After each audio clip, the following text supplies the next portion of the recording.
L'équipe de France depuis 2010, c'est pas trop ça, qu'on n'arrive pas à trouver en fait toute l'effervescence de 98. On peut plus s'identifier à ces joueurs-là parce qu'ils nous éloignent d'eux en permanence.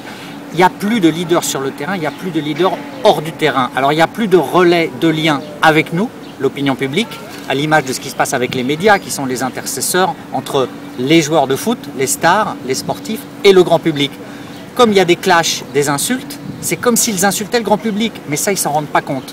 Donc il n'y a pas de leader, pas de courroie de transmission, il n'y a pas de leader charismatique capable de prendre sur lui. On pensait que Blanc, le sélectionneur, pouvait l'être, mais au niveau des joueurs, personne n'est capable d'absorber les crises, de les digérer et de restituer le calme. On a l'impression qu'il y a une individualisation forcenée et que chacun est en crise sans que le collectif puisse résoudre cette crise. La recette magique dans une équipe, on va dire une équipe gagnante, c'est qu'il y a un leader qui se démarque, alors que là on a une somme d'individus, quoi. Et on n'a pas, on va dire, de cohésion. Absolument, il y a un leader technique et il y a un leader tactique qui est la courroie de transmission de l'entraîneur sur le terrain. C'est ce qui a fait le succès de France 98 avec Didier Deschamps, qui n'était peut-être pas un immense footballeur, mais qui tactiquement savait replacer ses coéquipiers en leur disant « tu fais 20 cm sur le côté », moi je l'ai vu dire « tu fais 30 cm là et ça jouera bien ».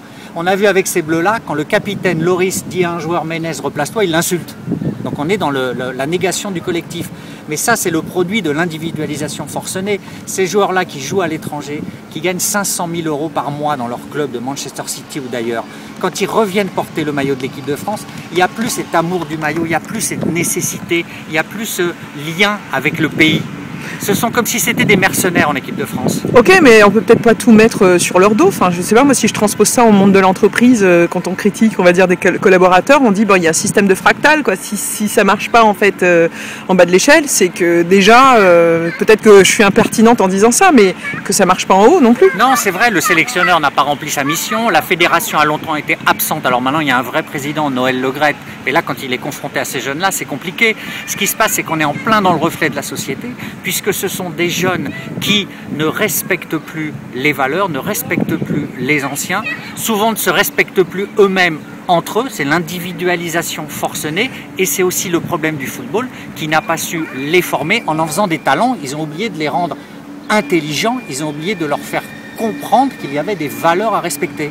Ok, alors donc peut-être aussi tout le programme de formation, finalement, comment aujourd'hui on intègre, on transmet en fait aux joueurs.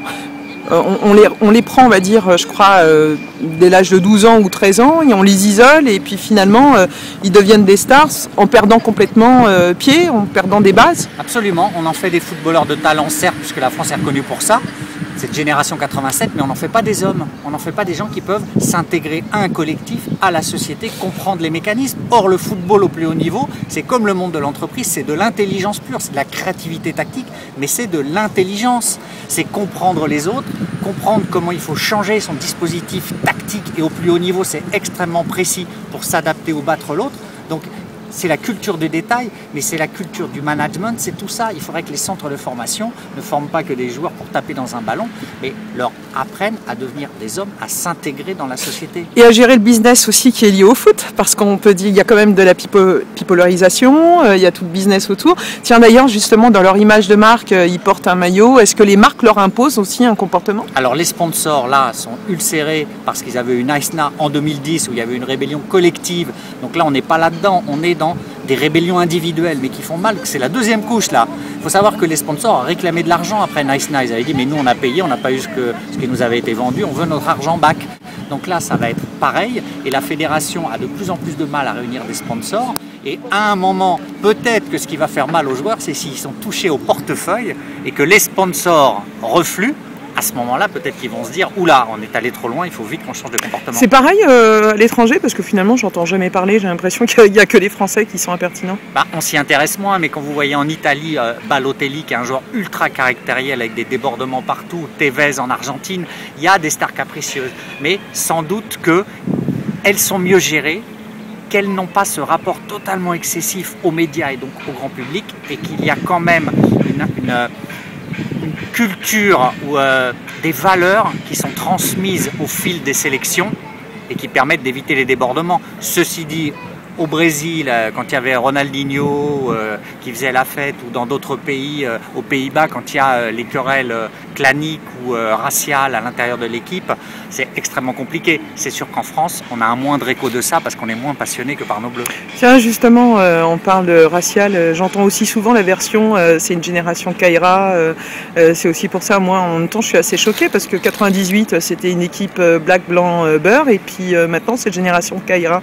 On n'a pas aussi une facilité à vouloir rejeter quelque part. Et puis, bon, à mettre aussi les gens un peu les uns contre les autres, parce que finalement, il y a je ne vais pas sortir tous les noms, mais il y a de la diversité en fait, dans cette équipe, tout comme en 98. Moi, c'est là où je suis le plus attristé. C'est que je sais que je suis minoritaire sur ce que je vais dire, mais je le pense profondément. Les gens là commencent à m'aborder dans la rue en me disant, voyez, vos Benzema, vos Ben Arfa, vos Nasri, là, ils n'en ont rien à faire de la France, ils ne chantent pas la Marseillaise, ils ont le maillot bleu sur les épaules, ils ne se rendent pas compte de ce que ça représente, ils s'en foutent, etc. Et moi, je suis persuadé que c'est faux, mais ça fait mal de voir qu'il y a des amalgames douteux dans la France d'aujourd'hui, qui est extrêmement complexe à ce niveau-là quand même, avec la montée du Front National. Dans cette France-là, ces joueurs-là, ils ne se rendent pas compte. Ils ont d'autant plus un devoir d'exemplarité parce qu'ils s'appellent Benzema, Nasri, Ben Arfa. Pour moi, ils doivent porter les valeurs de l'intégration. Et au lieu de faire ça, ils se comportent comme de petites starlettes ou, comme auraient dit certains à l'époque, comme des caïds immatures. J'ai l'impression que le off n'existe plus. Moi, j'ai eu des petits souvenirs de petites filles où finalement, j'ai jamais vu en fait un match de foot se dérouler calmement, sereinement, sans qu'il y ait de disputes. Est-ce que c'est normal aussi qu'on sache ce qui se passe aussi dans les coulisses? Déjà, le journalisme de vestiaire, c'est mieux que le journalisme de caniveau. Hein. Le journalisme de vestiaire, pour moi, c'est une rubrique noble. Ça veut dire aller jusqu'à l'intérieur de l'intimité d'un groupe pour trouver les informations que les gens n'ont pas. Vous qui êtes une spécialiste des nouveaux médias et qui tweetez. Le tweet, c'est l'instantanéité, l'immédiateté. Maintenant, c'est la course à l'information. Alors, on peut le déplorer, mais c'est comme ça, en temps réel. Donc, quand on sait immédiatement... Moi, j'ai su, au moment même où elle éclatait, qu'il y avait une altercation dans le vestiaire des Bleus. Oui, je crois que vous étiez même un des premiers à l'avoir tweeté. Voilà, donc ça, il faut le transmettre. Parce que si on ne le transmet pas, on défaille dans notre mission d'information. Il ne faut pas retourner les choses. Et le tweet, il est intégré puisque quand le plus grand joueur de Ligue 1, Eden Hazard, le Belge, va signer en Angleterre, il l'annonce sur son tweet, qui du coup bondit de 50 000 à 200 000 en followers. Donc ça veut dire qu'ils ont intégré ça. Donc ils savent très bien, eux qui sont à la pointe des nouveaux médias, que tout va être rapporté. Donc on ne peut pas dire que les journalistes altèrent le système sécuritaire qui prévalait en équipe de France. Avant, ils étaient plus intelligents, ils réglaient ça entre eux, il y avait des problèmes, mais ça ne sortait pas. Là, si ça sort, c'est qu'il y a des joueurs qui ont intérêt à ce que ça sorte. Gilles Verdez, merci. À bientôt.